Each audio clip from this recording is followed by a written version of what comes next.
شروع کرتا ہوں اللہ تعالیٰ کے نام سے جو بڑا مہربان نہایت رحم والا ہے۔ حضرت ابی بن قعب رضی اللہ تعالیٰ عنہ سے روایت ہے کہ رسول اللہ صلی اللہ علیہ وآلہ وسلم جبرائیل علیہ السلام سے ملے۔ آپ نے فرمایا، جبرائیل، میں ایک امی ان پڑھ قوم کے پاس نبی بنا کر بھیجا گیا ہوں۔ ان میں بوڑھی عورتیں اور بوڑھے مرد ہیں، لڑکے اور لڑکیاں ہیں۔ ان میں ایسے لوگ بھی ہیں جنہوں نے کبھی کوئی کتاب پڑھی ہی نہیں ہے۔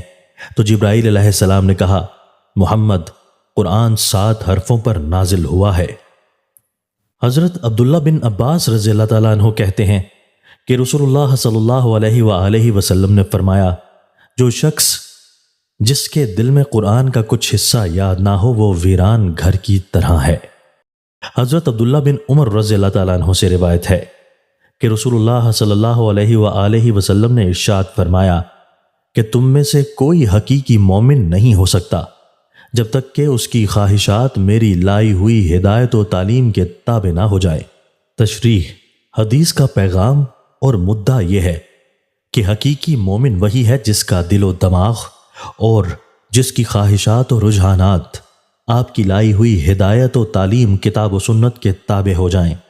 یہ آپ پر ایمان لانے اور آپ کو خدا کا رسول مان لینے کا لازمی اور منطقی نتیجہ بھی ہے۔ اگر کسی کا یہ حال نہیں ہے تو سمجھنا چاہیے کہ اس کو حقیقی ایمان ابھی نصیب نہیں ہوا ہے اور اس کی فکر اور اپنے کو اس معیار پر لانے کی کوشش کرے۔ دوستو، اللہ تعالی ہمیں ان احادیث مبارکہ پر عمل کرنے اور اپنی زندگیوں کو سنوارنے کی توفیق عطا فرمائے۔